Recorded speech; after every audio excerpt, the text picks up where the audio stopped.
So, eto na, gagawa na po tayo ng ubi pastillas. Gagamit po tayo ng isang pack na powder milk na ang sukat ay 840 grams. Kahit anong brand guys ay pwede.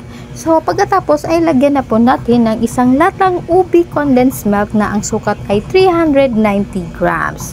So, gagawa lang po tayo ng ubi pastillas for today's video. So, madali lang po talagang gawin guys at dalawa lang po talaga ang ating ingredients na ating gagamitin. So, perfect na perfect po talaga to sa pangnegosyo at patok na patok po talaga to sa ating mga suki labs. Lalo na po sa mga bata. So, ayan na guys, naihalo na po natin at na-combine na po ang ating dalawang ingredients. So, kakamayin na po natin yan guys. So, ganyan lang po ang proseso ng ating ubi pastillas guys. Ibukod-bukod nyo lang po para naman sa ganun ay malaman nyo ay dumikit na po talaga ang ating ubi condensed milk sa ating milk powder. At pagkatapos ay idiin-diin nyo lang guys hanggang sa matapos po kayo, hanggang sa makuha nyo po talaga ang tamang texture. Sa part na ito guys ay medyo mahirapan ka talaga kasi dry na dry talaga ang ating ubi pastillas. Magaspang pa siya. So hindi pa yan okay.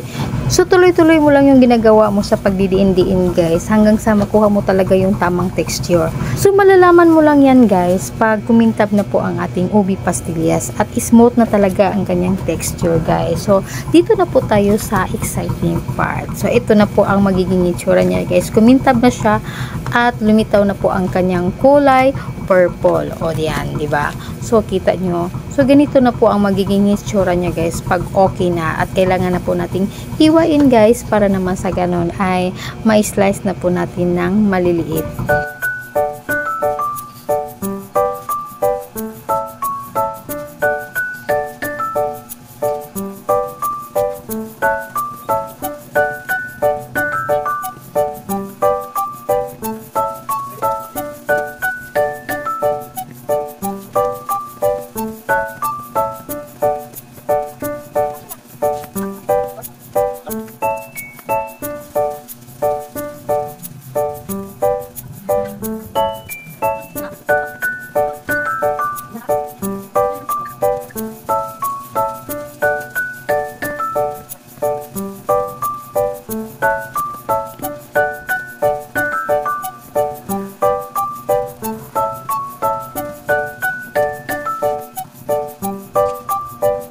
So, ang ginagamit ko nga pala dyan sa panghiwa guys ay kutsilyo. So, binabalutan ko lang yan po ng plastic para naman sa ganun ay hindi po dumikit po ang ating ubi pastillas.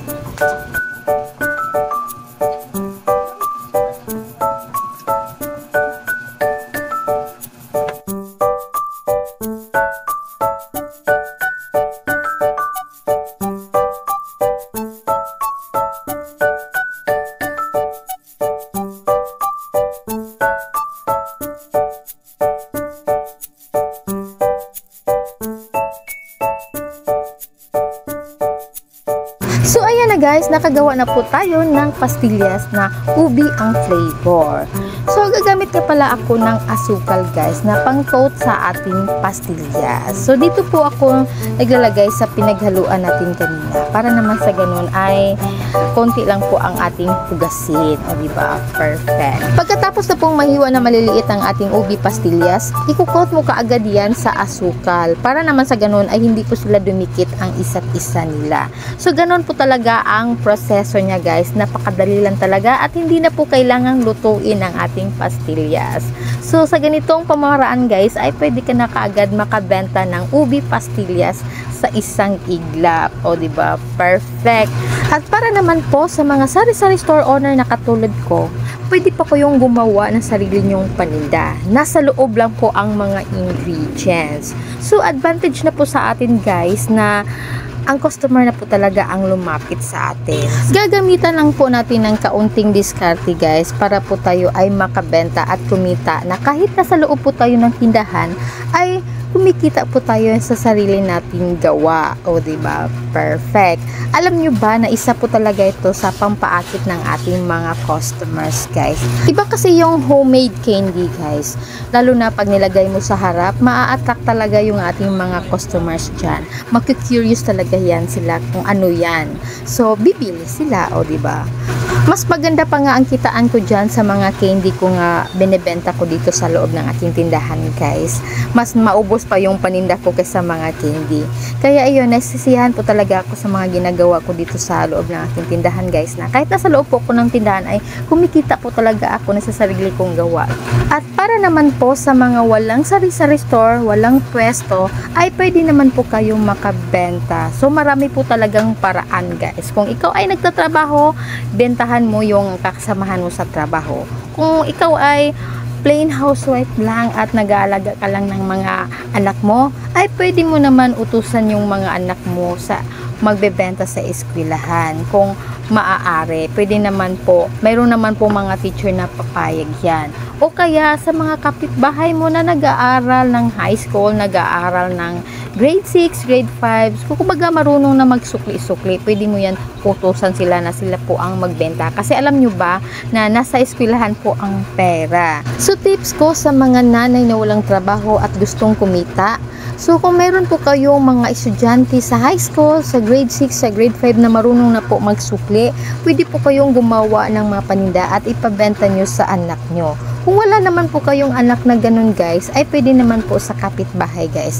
Marami po talagang papayag na estudyante dyan, guys, kasi susuhulan mo talaga sila. So makalibre po talaga sila ng baon. Alam nyo ba, guys, nung kabataan ko ay nagbebenta din po ako ng paninda sa aking kapitbahay, guys. Kaya nakalibre po talaga ako ng baon. At nang may lumapit po talaga sa akin, guys, na estudyante sa high school na gusto niya daw magbenta sa mga paninda ko, ay hindi po talaga ako nagdadalawang isip na mag-oo sa kanya. So alam naman po natin, guys, na sa hirap ng buhay, guys, na hindi na po halos magkasya po ang kita sa ating mga parents.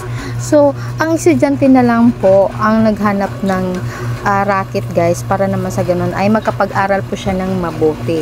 So ayun, naihambing ko po ang sarili ko sa kanya, guys. So gagawa po talaga ako ng mga paninda na dadalhin niya sa eskwelahan sa abot ng aking makakaya, guys. So sisikapin ko, guys, na makadala siya ng maitinda sa eskwelahan, na kung kikita po ako, kikita din siya, o diba? Perfect. So ganito po ang ginagawa ko talaga, guys. Busy talaga ako sa mga gawaing pantinda-tinda, guys.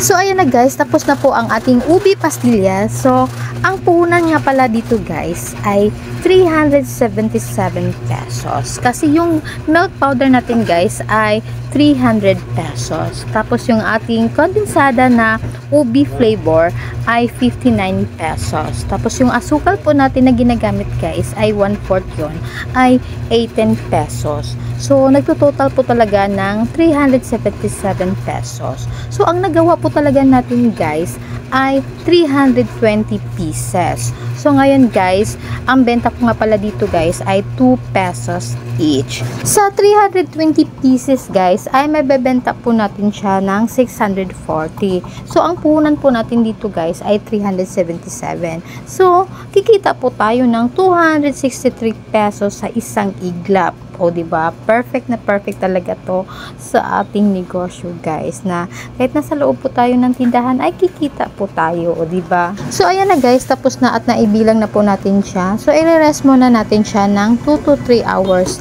sa chiller, guys, bago po natin siya i-display, para naman sa ganun ay hindi po siya madaling bumagsak. So yan po ang sekreto sa ating ubi pastillas, guys, para hindi po madaling ma-retrain. I-chiller po talaga natin yan kaagad. So, eto na, tapos na po nating may chiller at pwede na po nating ibenta. Sa mga naghahanap dyan ng negosyo o kaya extra income, sana po ay nakatulong po ang video na ito. At kung ikaw ay bago ka pa lang sa aking channel, huwag niyo pong kalimutan na pindutin po ang subscribe button and hit the notification bell para lagi po kayong updated sa mga videos na aking i-upload. So, that's it. Thank you for watching. Bye-bye!